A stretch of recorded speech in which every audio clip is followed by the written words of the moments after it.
So how many types of pigment are involve in photosynthesis, ये particular topic हमने start करा था।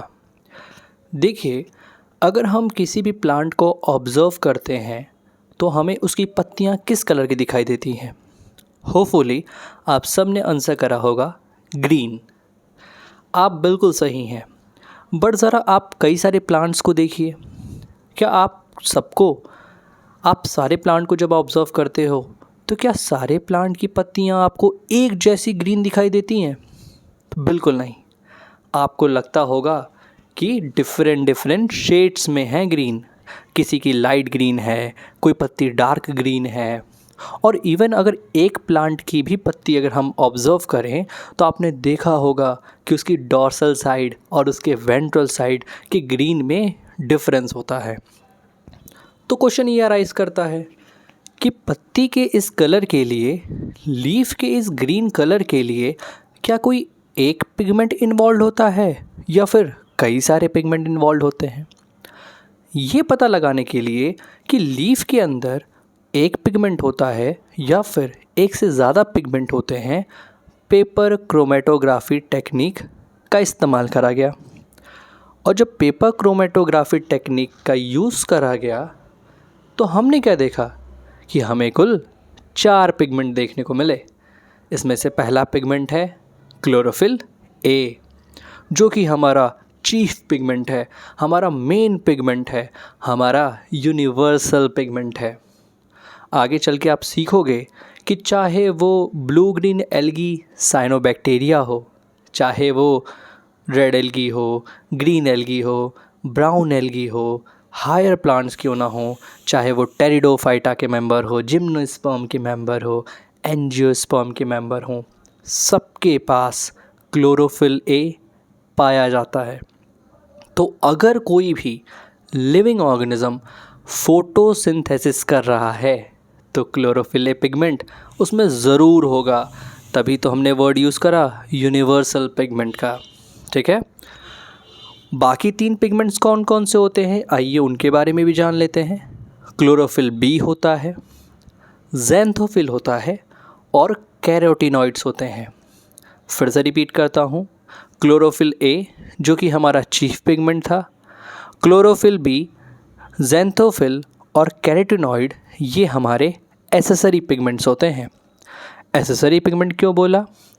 असल में इनका काम ये होता है कि भैया मान लेते हैं कि लाइट आई, लाइट के अंदर डिफरेंट वेवलेंथ की लाइट प्रेजेंट है। बेसिक सी बात आप सबको पता है कि एक पूरी रेंज होती है विबग्योर की, तकरीबन 380 टू 750 नैनोमीटर की लाइट होती है हमारे पास। ठीक है, अगर हम विजिबल रेंज की लाइट के बारे में बातें कर रहे हैं तो इनमें से भी क्लोरोफिल ए जो पिगमेंट है वो अकेले ही सारे वेवलेंथ के रेडिएशन को थोड़ी ना एब्जॉर्ब कर लेगा। आप भूलिएगा मत इस बात को। मैंने ऑलरेडी आपसे ये बात कहा था कि पिगमेंट के पास कैपेबिलिटी होती है रेडिएशन एनर्जी को एब्जॉर्ब करने की। तो अगर आपको ये बात याद है तो इस बात को भी याद रखिएगा कि एक सिंगल पिगमेंट चाहे वो कितना ही क्यों ना यूनिक हो, उसके पास इतनी कैपेबिलिटी नहीं होती है कि वो हर एक वेवलेंथ के लाइट को एब्जॉर्ब कर सके। तो यहाँ पे आता है रोल एसेसरी पिगमेंट का, यानी क्लोरोफिल बी, ज़ैंथोफिल और कैरोटीनॉइड्स का। क्योंकि ये क्या करते हैं, जिन वेवलेंथ की लाइट को क्लोरोफिल ए एब्जॉर्ब नहीं कर पाता है उसको ये एब्जॉर्ब करते हैं और एब्जॉर्ब करने के बाद इस रेडिएशन एनर्जी को क्लोरोफिल ए तक पहुंचा देते हैं। साथ ही साथ ये जो हमारे तीनों एसेसरी पिगमेंट्स हैं ये क्लोरोफिल ए मॉलिक्यूल को फोटो ऑक्सीडेशन से भी बचाते हैं। तो इस तरीके से हमने 4 पिगमेंट के बारे में बात करी। आइए हम देख लेते हैं कि वो किस किस कलर के होते हैं। जैसे कि क्लोरोफिल ए ब्राइट और ब्लू ग्रीन कलर का होता है, क्लोरोफिल बी हमारा येलो ग्रीन कलर का होता है, ज़ैंथोफिल येलो कलर का होता है और carotenoid yellow to yellow orange colour का होता है। तो ये हमारी इस पिगमेंट के रिगार्डिंग बातें पूरी हुई। अब आपसे मैं कुछ सवाल बताता हूँ, पूछता भी हूँ और कुछ बातें समझाता भी हूँ ताकि आपको और ज़्यादा बेहतर क्लैरिटी हो सके। अगर आप अपने बुक में लेफ़्ट हैंड साइड में ग्राफ को ऑब्ज़र्व करेंगे तो आप ये देखेंगे कि ब्लू लाइट में यानी विबग्योर में भी जो ब्लू लाइट है उसमें मैक्सिमम एब्जॉर्प्शन कौन शो कर रहा? क्लोरोफिल बी शो कर रहा। उसके बाद से क्लोरोफिल ए शो कर रहा। उसके बाद से कैरोटीनॉइड शो कर रहे हैं। कैसे हम याद रखेंगे? ब्लू लाइट यानी उसका पहला अक्षर बी, तो क्लोरोफिल बी से याद रखिएगा आप कि मैक्सिमम एब्जॉर्प्शन ब्लू लाइट में क्लोरोफिल बी शो करता है, देन ए शो करता है। और वहीं पे अगर हम बात करें रेड लाइट की, तो जब बात आती है रेड लाइट की तो रेड लाइट में maximum absorption chlorophyll A show करता है, देन बी शो करता है। नेक्स्ट सवाल कि मैक्सिमम फोटोसिंथेसिस किस लाइट में होती है? आपके ऑप्शन है ब्लू लाइट या फिर रेड लाइट। तो इसका जवाब है मैक्सिमम रेट ऑफ फोटोसिंथेसिस हमारे ब्लू लाइट में होती है, देन रेड लाइट में होती है। अब आपसे पूछा जाए कि फर्स्ट पीक हमें क्लोरोफिल ए का कहाँ देखने को मिलता है, तो वो हमें देखने को मिलता है क्लोरोफिल ए का फर्स्ट पीक हमें ब्लू लाइट में, देन रेड लाइट में।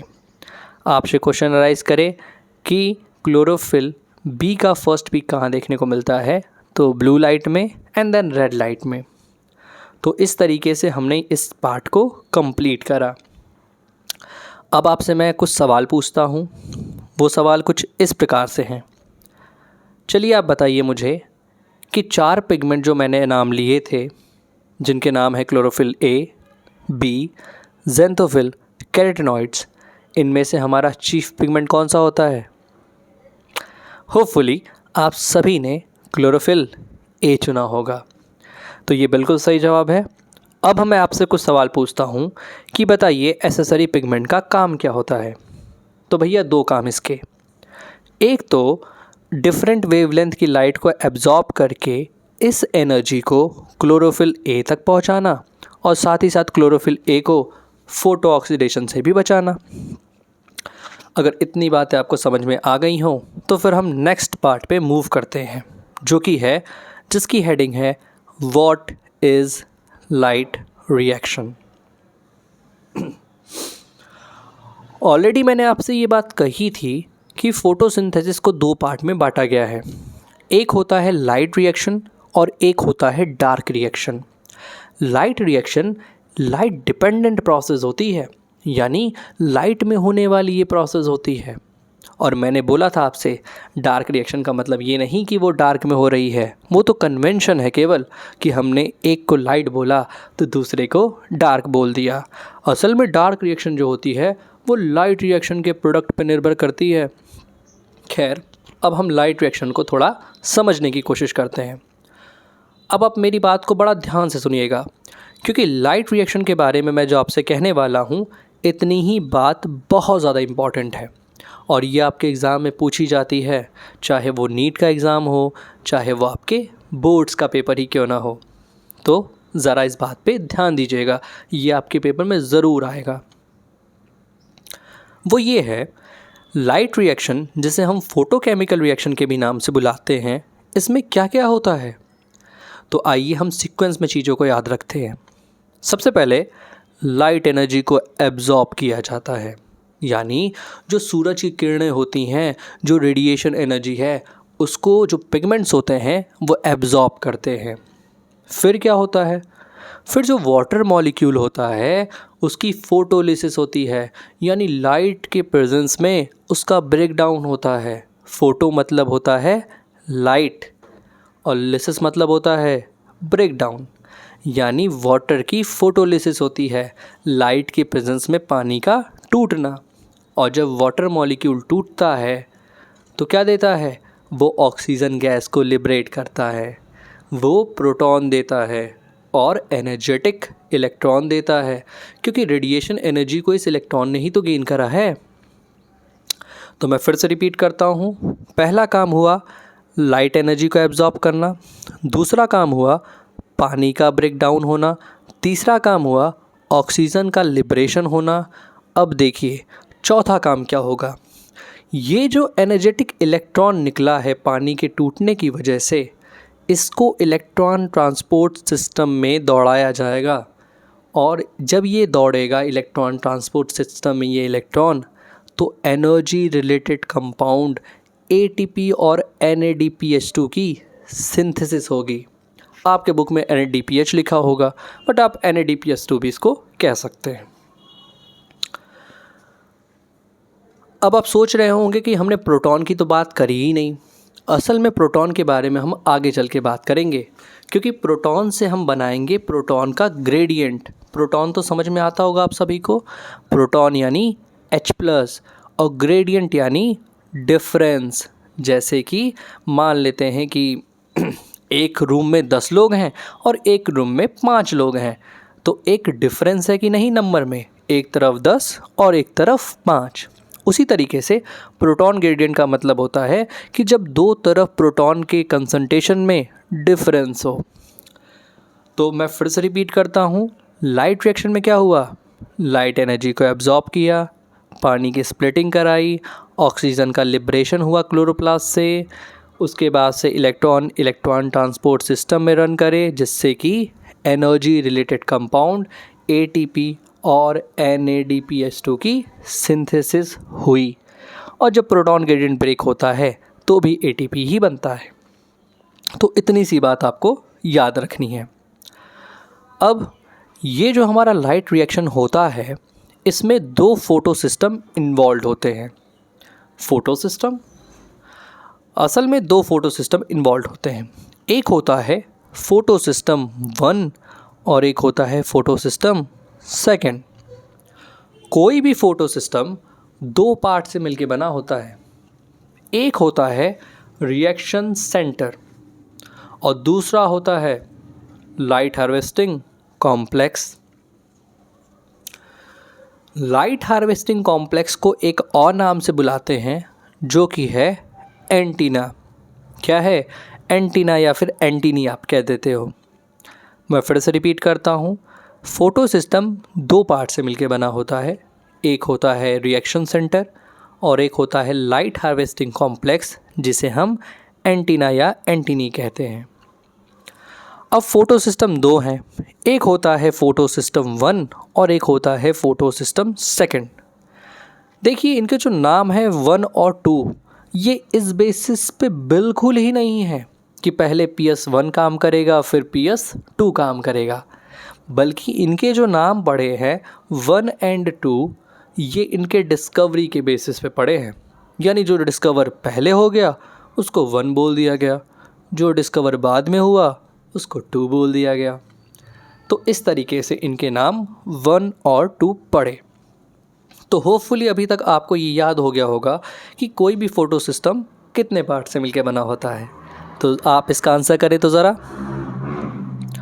तो कोई भी फोटो सिस्टम 2 पार्ट से मिलकर बना होता है। एक होता है रिएक्शन सेंटर और दूसरा होता है लाइट हार्वेस्टिंग कॉम्प्लेक्स। अब हम इनको डिटेल में थोड़ा पढ़ते हैं। Reaction centre single chlorophyll A molecule form करता है। Reaction centre single chlorophyll A molecule form करता है। और लाइट हार्वेस्टिंग कॉम्प्लेक्स कौन बनाता है? तो जब 100 of pigment molecule accept chlorophyll A protein के साथ जुड़े हुए होते हैं तो उसे हम लाइट हार्वेस्टिंग कॉम्प्लेक्स कहते हैं। तो रिएक्शन सेंटर किसने बनाया? सिंगल क्लोरोफिल A मॉलिक्यूल ने। और लाइट हार्वेस्टिंग कॉम्प्लेक्स किसने बनाया? तो 100 ऑफ पिगमेंट मॉलिक्यूल जो कि प्रोटीन के साथ एसोसिएटेड हैं, बट एक भी पिगमेंट क्लोरोफिल A का नहीं होना चाहिए इसमें, ये बात ध्यान रखिएगा। अब PS1 और PS2 में डिफरेंस क्या आता है फिर? तो PS1 का जो रिएक्शन सेंटर है और PS2 के रिएक्शन सेंटर में ही डिफरेंस आता है केवल। PS1 का जो रिएक्शन सेंटर है उसका मैक्सिमम एब्जॉर्प्शन पीक 700 नैनोमीटर पे देखने को मिलता है, वहीं पे PS2 का जो रिएक्शन सेंटर है उसका मैक्सिमम एब्जॉर्प्शन 680 नैनोमीटर पे देखने को मिलता है। ठीक है, तो यहाँ पे ये बात पूरी हुई। मैं आपसे एक सवाल पूछता हूँ कि फोटो सिस्टम कितने पार्ट से मिलके बना होता है? ये पहला सवाल है। दूसरा सवाल आपसे है कि फ़ोटो सिस्टम 1 और 2 जो इनके नाम पड़े हैं वो किस बेसिस पे पड़े हैं? क्या इनके डिस्कवरी के बेसिस पे पड़े हैं या फिर इनके ऑर्डर ऑफ फंक्शन के बेसिस पे पड़े हैं? तीसरा सवाल आपसे कि फ़ोटोकेमिकल रिएक्शन जैसे हम लाइट रिएक्शन कह रहे हैं उनमें क्या क्या स्टेप्स होते हैं, कौन सी घटनाएं होती हैं? इतनी बातें का सवाल का जवाब आप कमेंट सेक्शन में कर सकते हैं। अब हम मूव करते हैं नेक्स्ट टॉपिक पे, जो कि है द इलेक्ट्रॉन ट्रांसपोर्ट। अब आपको बहुत ज़्यादा ध्यान देने की ज़रूरत है। द इलेक्ट्रॉन ट्रांसपोर्ट, काफ़ी लोगों को ये पूरा पाथवे समझ में नहीं आता। अगर आप मेरी बात को ध्यान से सुनेंगे तो मैं आपको गारंटी देता हूँ कि ये बात आपको समझ में आ जाएगा। और बिलीव मी, इससे काफ़ी सवाल बनते हैं। इवन इसका पाथवे ही पूछ लिया जाता है कभी कभी तो। और कभी कभी आपको इस पाथवे में से कोई एक पर्टिकुलर मिसिंग पार्ट भी पूछ लिया जाता है। इस वजह से आपको ये पाथवे अच्छे तरीके से समझ में आना चाहिए। इलेक्ट्रॉन ट्रांसपोर्ट पढ़ने के लिए अगर हम बढ़ना चाहें आगे तो मैं पहले से ही आपको 2 कैटेगरी बना देता हूँ। एक होता है नॉन साइक्लिक फोटोफॉस्फोराइलेशन। देखिए, इस शब्द को ज़रा तोड़ तोड़ के हम समझते हैं। नॉन साइक्लिक यानी एक ऐसा पाथवे हो जो यूनिडायरेक्शनल हो, यानी एक पर्टिकुलर डायरेक्शन में मूव करे। और साइक्लिक का मतलब क्या होता है कि जो चीज़ जहाँ से चली वहीं पे आके ख़त्म हो गई। जैसे कोई क्लॉक, एक सुई होती है घड़ी की, तो वो क्लॉक की जो सुई होती है वो घूम फिर के वहीं आ जाती है जहाँ से उसने अपने पाथवे को शुरू करा था। तो हमें इलेक्ट्रॉन ट्रांसपोर्ट में 2 पढ़ना है इलेक्ट्रॉन का ट्रांसपोर्ट, जिसमें से एक इलेक्ट्रॉन का ट्रांसपोर्ट होता है नॉन साइक्लिक फोटोफॉस्फोराइलेशन और एक होता है साइक्लिक फोटोफॉस्फोराइलेशन। नॉन साइक्लिक में जो इलेक्ट्रॉन जाएगा वो एक पर्टिकुलर डायरेक्शन में चला जाएगा और इस्तेमाल हो जाएगा, वो लौट के नहीं आएगा। और साइक्लिक में इलेक्ट्रॉन का जो फ़्लो होगा वो समझिए कि एक सर्कुलर पाथ में हो रहा है। जहाँ से उसने जर्नी को शुरू करा वहीं पे आके वो जर्नी को ख़त्म करेगा और ये प्रोसेस चलती ही रहेगी। तो होपफुली आप सभी को नॉन साइक्लिक और साइक्लिक में डिफरेंस समझ में आ गया होगा। अब क्वेश्चन अराइज करता है कि ये फोटोफॉस्फोराइलेशन क्या होता है। देखिए, फॉस्फोराइलेशन का मतलब होता है कि जब इनऑर्गेनिक फॉस्फेट की मदद से और एडिनोसिन डाइफॉस्फेट की मदद से, जिसको हम ADP कहते हैं, ADP और इनऑर्गेनिक फॉस्फेट से जब ATP बनता है, जिसको हम एनर्जी की करेंसी कहते हैं, तो इस घटना को फॉस्फोराइलेशन कहते हैं। यानी ADP plus inorganic phosphate gives ATP। इस प्रोसेस को ही हम फॉस्फोराइलेशन कहते हैं। तो क्वेश्चन अराइज करता है कि फोटोफॉस्फोराइलेशन क्या है। फोटो का मतलब होता है जब लाइट की मदद से ये ATP की सिंथेसिस हो। तो अब आपको ये बात क्लियर हो गई होगी कि नॉन साइक्लिक फोटोफॉस्फोराइलेशन में ATP की सिंथेसिस होनी है लाइट की मौजूदगी में, और ये जो इलेक्ट्रॉन का फ़्लो होगा वो नॉन साइक्लिक होगा, यानी वो एक पर्टिकुलर डायरेक्शन में होगा। अब नॉन साइक्लिक फोटोफॉस्फोराइलेशन में जब इलेक्ट्रॉन मूव करना शुरू करते हैं from one electron accepted to another, तो ये इनके रिडॉक्स पोटेंशियल के बेसिस पे हम अरेंज करते हैं। और जब हम इलेक्ट्रॉन एक्सेप्टेड जो मॉलिक्यूल हैं हमारे पूरे नॉन साइक्लिक फोटोफॉस्फोराइलेशन में, अगर हम उनको रिडॉक्स पोटेंशियल के बेसिस पे जब अरेंज करते हैं तो कुछ Z शेप हमें बनता हुआ देखने को मिलता है। इसीलिए इसको हम Z स्कीम भी कहते हैं। मैं फिर से रिपीट करता हूँ, नॉन साइक्लिक फोटोफॉस्फोराइलेशन में जो इलेक्ट्रॉन का फ़्लो होना है वो एक पर्टिकुलर डायरेक्शन में होगा, दूसरी बात, जो इलेक्ट्रॉन एक्सेप्ट करने वाले मॉलिक्यूल होंगे इस पाथवे में, उनको हम उनके रिडॉक्स पोटेंशियल के बेसिस पे अरेंज करते हैं। और जब आप ऐसा करते हो तो हमें एक पर्टिकुलर स्ट्रक्चर देखने को मिलता है जब हम इन मॉलिक्यूल्स को इस पाथवे में अरेंज करते हैं, और वो स्ट्रक्चर है जेड शेप का। इसीलिए इसको हम जेड स्कीम के भी नाम से बुलाते हैं। तो पहले हम नॉन साइक्लिक फोटोफॉस्फोराइलेशन और साइक्लिक फोटोफॉस्फोराइलेशन दोनों के बारे में हमें आइडिया हो गया। अब हम नॉन साइक्लिक फोटोफॉस्फोराइलेशन के बारे में कुछ बातें आपसे करेंगे और फिर साइक्लिक के बारे में बातें करेंगे। जब भी बात आएगी आपके सामने कि नॉन साइक्लिक फोटोफॉस्फोराइलेशन हो रहा है, तो ये बात दिमाग में बिठा रखिएगा आप कि इस प्रोसेस में ATP भी बनेगा और NADPH2 भी बनेगा। फिर से रिपीट करता हूँ, नॉन साइक्लिक फोटोफॉस्फोराइलेशन में क्या क्या बनता है? तो इसका जवाब है ATP भी बनता है और NADPH2 भी बनता है। और वहीं आपसे पूछा जाए कि केवल साइक्लिक फोटोफॉस्फोराइलेशन हो तो क्या बनता है, तो आपका आंसर होना चाहिए केवल ATP। साइक्लिक फोटोफॉस्फोराइलेशन में कभी भी NADPH2 नहीं बनता, तो इस बात को आप ध्यान में रखिएगा प्लीज़।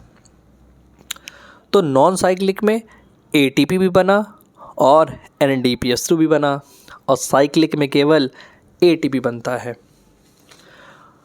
तो आइए, आप अगर इमेजिन कर सकते हैं तो इमेजिन करिए, और अगर आप इसको पहली बार पढ़ रहे हैं तो आप पेन कॉपी लेकर के मेरी बात को सुनिए और पाथवे को ड्रॉ करिए। मैं आपको गारंटी देता हूँ कि आपको पाथवे फिर दोबारा कभी भी याद करने की या फिर कहीं और से पढ़ने की ज़रूरत नहीं पड़ेगी। सबसे पहले क्या होता है, मैंने आपसे बताया था लाइट रिएक्शन के बारे में कि लाइट एनर्जी को एब्जॉर्ब करते हैं। फिर क्या मैंने बताया था आपसे, सेकंड स्टेप का जवाब आप ही दीजिए। तो मुझे लगता है आप सभी ने सोचा होगा कि भैया वाटर की स्प्लिटिंग होती है, जिसे हम फोटोलिसिस ऑफ वाटर भी कहते हैं।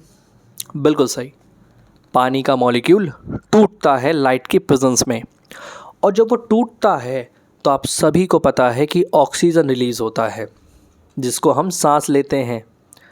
प्रोटॉन निकलते हैं, इलेक्ट्रॉन निकलता है जो कि एनर्जेटिक होता है। अब इस प्रोटॉन के बारे में मैं आपसे बात कहूँगा जो आप ज़रा याद रखिएगा। ये जो पानी का ब्रेकडाउन है, जो फोटोलिसिस ऑफ वाटर है, ये हो कहाँ पे रहा है, इसकी साइट क्या है? तो जो थैलाकॉइड मैंने आपसे बताया था, मेम्ब्रेनस सैक, उसका जो ल्यूमेन था, यानी वो मेम्ब्रेनस सैक के अंदर का पार्ट, यानी ऐसा मानिए कि एक बलून है और उस बलून के अंदर पानी को भरा गया हो, और वो बलून जो है वो थैलाकॉइड की मेम्ब्रेन है, और उसके अंदर का जो पानी है वो समझिए कि ल्यूमेन है थैलाकॉइड का। तो उस पानी में ही हमारा पानी का समझिए कि वहीं पे हमारी ये प्रोसेस हो रही है। होपफुली आपको इमेजिन हो गया होगा। आप इस बात को ऐसे भी समझ सकते हैं कि आपके जो कमरे की दीवार है वो थैलाकॉइड की मेम्ब्रेन है, और कमरे के अंदर जो आपकी टेबल, कुर्सी, बेड रखे गए हैं ये ल्यूमेन में रखे गए हैं। तो जो पानी का ब्रेकडाउन हो रहा है थैलाकॉइड में, वो ल्यूमेन में हो रहा है, ठीक है। इसीलिए जब पानी टूटेगा ल्यूमेन में तो प्रोटॉन कहाँ पे रह जाएंगे, ल्यूमेन में रह जाएंगे, और ऑक्सीजन रिलीज़ कर दिया जाएगा क्लोरोप्लास्ट से। और क्या बचा, एनर्जेटिक इलेक्ट्रॉन बचे, जो कि इलेक्ट्रॉन ट्रांसपोर्ट सिस्टम में रन करेंगे। अब नॉन साइक्लिक फोटोफॉस्फोराइलेशन हम पढ़ रहे हैं, तो आपको ये बात याद रखनी है कि जो पानी का ब्रेकडाउन हुआ उसमें ऑक्सीजन तो निकल गया, लेकिन प्रोटॉन जो हैं वो थैलाकॉइड के ल्यूमेन में ही इकट्ठा हो रहे हैं। ये प्रोटॉन क्यों याद रखना है, क्योंकि प्रोटॉन ग्रेडियंट की बात जो हमने करी थी ATP के फॉर्मेशन के लिए, वो यहीं से आएगा। तो इस बात को याद रखिएगा कि पानी के ब्रेकडाउन से भी क्या हो रहा है, ल्यूमेन में प्रोटॉन का कंसंट्रेशन बढ़ रहा है। अब इस एनर्जेटिक इलेक्ट्रॉन को ज़रा देखते हैं, क्योंकि यही मूव करेगा तो हमारे एनर्जी रिलेटेड कंपाउंड बनेंगे। तो ये इलेक्ट्रॉन वाटर से जो आया है ये रिसीव करा जाएगा फोटो सिस्टम सेकंड के द्वारा। PS सेकंड इस इलेक्ट्रॉन को एक्सेप्ट करेगा और इस एनर्जेटिक इलेक्ट्रॉन को एक्सेप्ट करके रिड्यूस हो करके वो एक्साइट हो जाएगा और एक्साइटेड फॉर्म में आने के बाद वो अपने इस इलेक्ट्रॉन को लूज़ करेगा। अगर ये लूज़ कर रहा है तो कोई गेन करने वाला भी होना चाहिए। तो फोटो सिस्टम सेकंड से जो अगला मेंबर जो इलेक्ट्रॉन को एक्सेप्ट करेगा वो होता है फियोफाइटिन। ये आपके एनसीईआरटी में मेंशन नहीं करा गया है, बट आप इसको याद रखिएगा क्योंकि हर क्लासेस में इसके बारे में मेंशन करा गया है। वो है pheophytin. Pheophytin chlorophyll A molecule ही होता है। डिफरेंस ये होता है कि आपको पता होना चाहिए कि क्लोरोफिल का जब आप स्ट्रक्चर को देखते हो तो एक हेड पार्ट होता है और टेल पार्ट होता है। हेड पार्ट में मैग्नीशियम आयन प्रेजेंट होता है, तो इस मैग्नीशियम के जगह पे अगर 2 हाइड्रोजन आ जाएं तो वो क्लोरोफिल ए क्या कहलाता है? फियोफाइटिन कहलाता है। तो फियोफाइटिन भी क्या है? क्लोरोफिल ए मॉलिक्यूल है। दिक्कत इतनी सी है कि मैग्नीशियम के जगह पे 2 हाइड्रोजन पाए जाते हैं। फियोफाइटिन इस इलेक्ट्रॉन को एक्सेप्ट करने के बाद जो अगले मेंबर के पास इलेक्ट्रॉन को भेजेगा वो है प्लास्टोक्यूनॉन। प्लास्टोक्यूनॉन ना केवल इलेक्ट्रॉन एक्सेप्टर होता है बल्कि प्रोटॉन एक्सेप्टर भी होता है।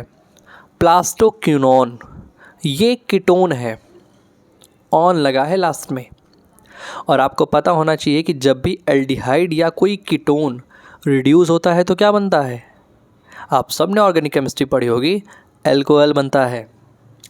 तो ये जो प्लास्टोक्यूनॉन है वो फियोफाइटिन से इलेक्ट्रॉन तो लेगा, लेकिन साथ ही साथ स्ट्रोमा वाले साइड से प्रोटॉन को भी पकड़ेगा और चेंज हो जाएगा रिड्यूस करके प्लास्टोक्यूनॉल में, यानी अल्कोहल में, प्लास्टोक्यूनॉल में। तो ये जो प्लास्टोक्यूनॉन जिसको शॉर्ट में PQ बोलते हैं हम, ये प्रोटॉन और इलेक्ट्रॉन को एक्सेप्ट करने के बाद PQH2 में चेंज हो जाएगा, जिसे हम प्लास्टोक्यूनॉल कहते हैं। अब ये प्लास्टोक्यूनॉल लंबे समय तक इस इलेक्ट्रॉन और प्रोटॉन को अपने पास होल्ड नहीं कर सकता, तो वो क्या करेगा? वो दोबारा से प्लास्टोक्यूनॉन में चेंज होगा।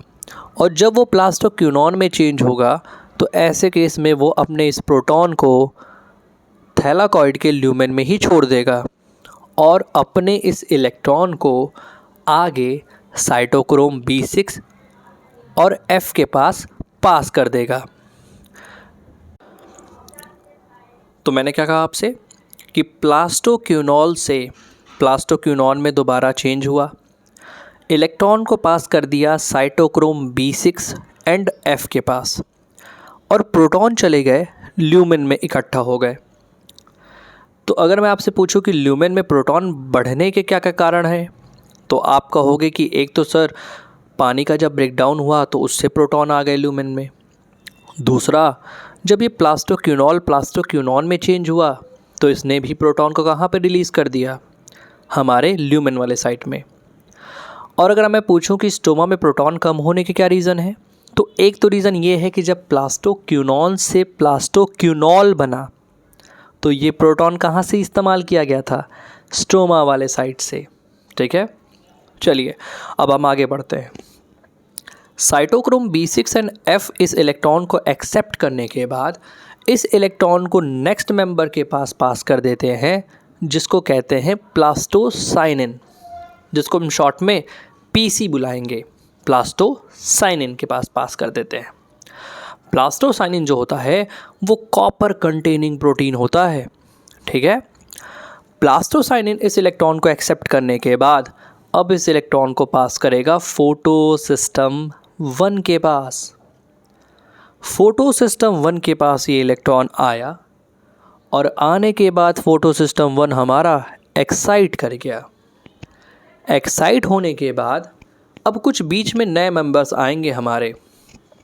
अब इनके नाम हमारे एनसीईआरटी में उतने मेंशन नहीं हैं, बट मैं आपसे चाहूँगा कि आप इन नाम को मेमोराइज़ कर लें ताकि आपके हायर स्टडीज़ में भी ये काम आए।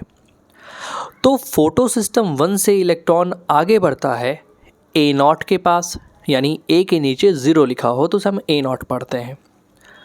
ए नॉट के पास जो कि क्लोरोफिल मॉलिक्यूल है, ए नॉट से जाता है A1 के पास जो कि क्या है, जो कि फाइलोक्विनोन है। क्या है, कंफ्यूज मत करिएगा प्लास्टोक्विनोन से, ये फाइलोक्विनोन है जिसको हम A1 बुला रहे हैं।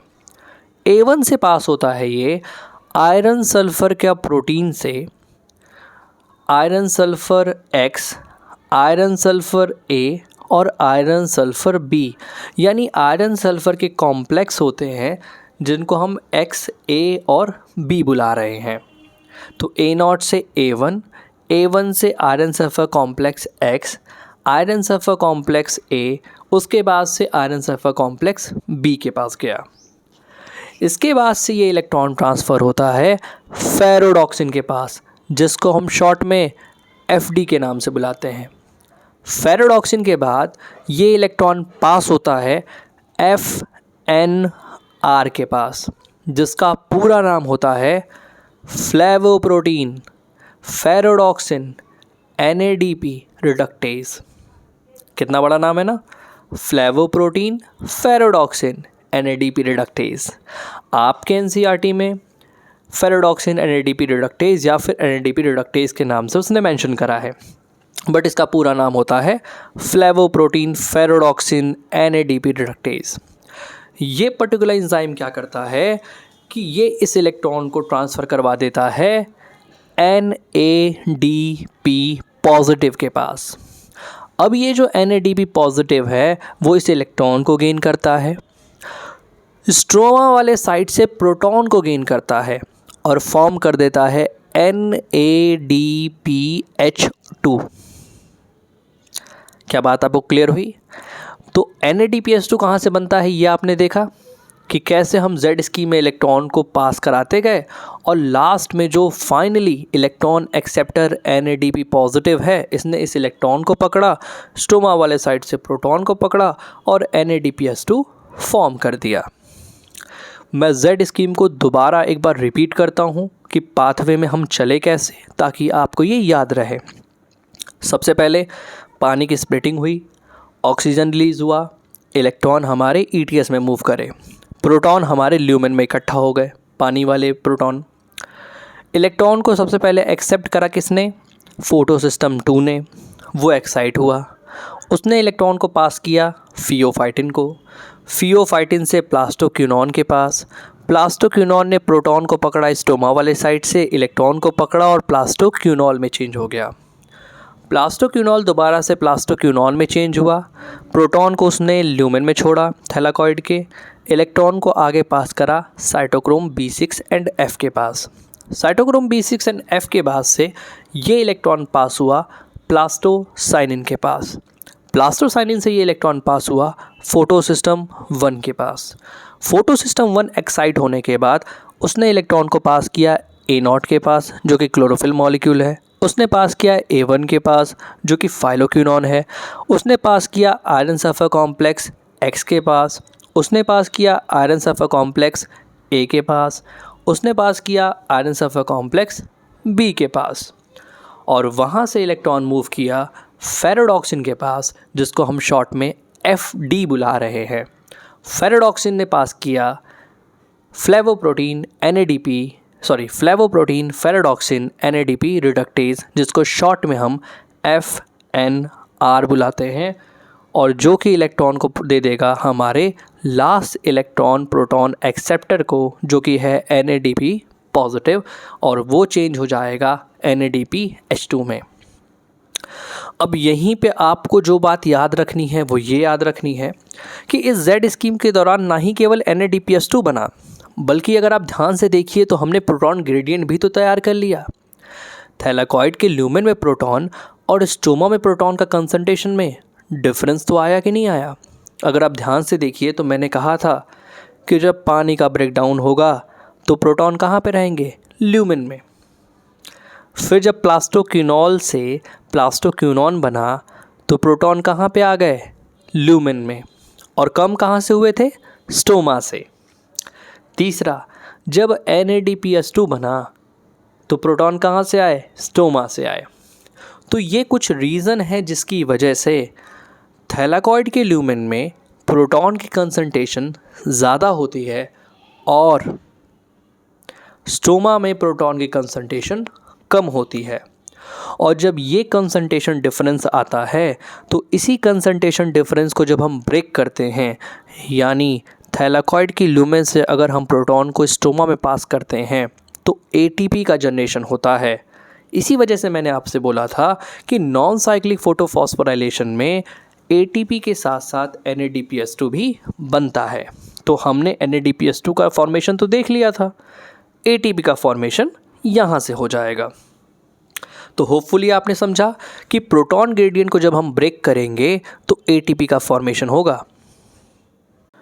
मैं फिर से रिपीट करता हूँ प्रोटॉन ग्रेडियंट वाले पार्ट को, कि पानी का ब्रेकडाउन जो हुआ वो थैलाकॉइड के ल्यूमेन वाले साइड में हुआ, इस वजह से प्रोटॉन वहाँ पे रिलीज़ हुए। प्लास्टोक्विनोन से प्लास्टोक्विनोल बना तो प्रोटॉन स्टोमा से आए थे, और जब प्लास्टोक्विनोल से दोबारा प्लास्टोक्विनोन बना तो ये प्रोटॉन थैलाकॉइड के ल्यूमेन में ही रिलीज़ कर दिए गए। फिर जब NADPH2 बना तो ये प्रोटॉन स्टोमा से आए।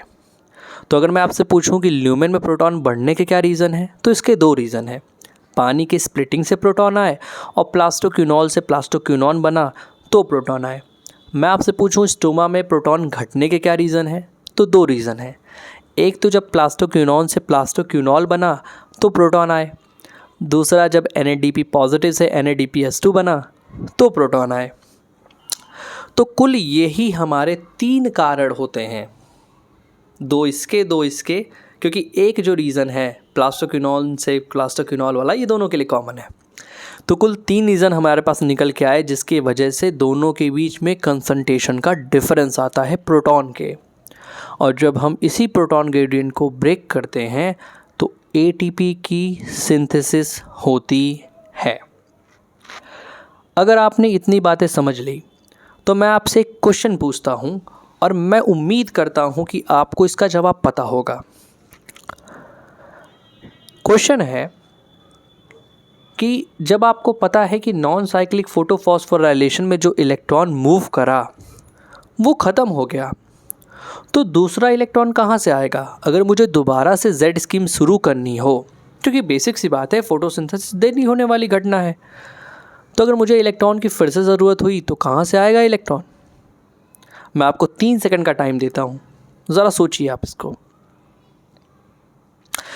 तो मैं बताता हूँ, इसका सिंपल सा रीज़न है पानी के स्प्लिटिंग से, क्योंकि पानी का ब्रेकडाउन हो रहा है तभी तो इलेक्ट्रॉन आ रहे हैं। तो Z स्कीम चलने के लिए इलेक्ट्रॉन प्रोवाइडर कौन है? वो है पानी। जब वाटर का ब्रेकडाउन हो रहा है तो वही इलेक्ट्रॉन प्रोवाइड कर रहा है हमारे इस पर्टिकुलर प्रोसेस में। अब आते हैं हम साइक्लिक फोटोफॉस्फोराइलेशन पे, जिस प्रोसेस के दौरान केवल एटीपी का फॉर्मेशन होता है। साइक्लिक फोटोफॉस्फोराइलेशन में पहले तो मैं आपसे कुछ बातें बताना चाहूँगा इसके बारे में, जो कि याद रखना बहुत ही ज़रूरी है, क्योंकि नीट के एग्ज़ाम या फिर किसी भी मेडिकल के एग्ज़ाम में अगर आप जाएंगे और बायोलॉजी से रिलेटेड है तो ये सवाल ज़रूर पूछा जाता है। पहला सवाल है, साइक्लिक फोटोफॉस्फोराइलेशन में क्या एटीपी और NADPH2 दोनों बनते हैं? तो इसका जवाब है बिल्कुल नहीं। साइक्लिक फोटोफॉस्फोराइलेशन में केवल एटीपी का फॉर्मेशन होता है। दूसरा क्वेश्चन अराइज करता है कि साइक्लिक फोटोफॉस्फोराइलेशन की लोकेशन क्या होती है? तो इसकी जो साइट हो सकती है वो होती है हमारी स्टोमा लैमेली। 2 ग्रेनम को जोड़ने वाला जो स्ट्रक्चर था उसी को हमने स्टोमा लैमेली बोला था, क्योंकि स्टोमा लैमेली में फोटोसिस्टम सेकेंड एब्सेंट होता है और साथ ही साथ FNR, जिसको हम फ्लेवोप्रोटीन फेराडॉक्सिन NADP रिडक्टेज कह रहे थे, वो भी एब्सेंट होता है। इसी वजह से स्टोमा लैमेली साइट हो सकती है साइक्लिक फोटोफॉस्फोराइलेशन।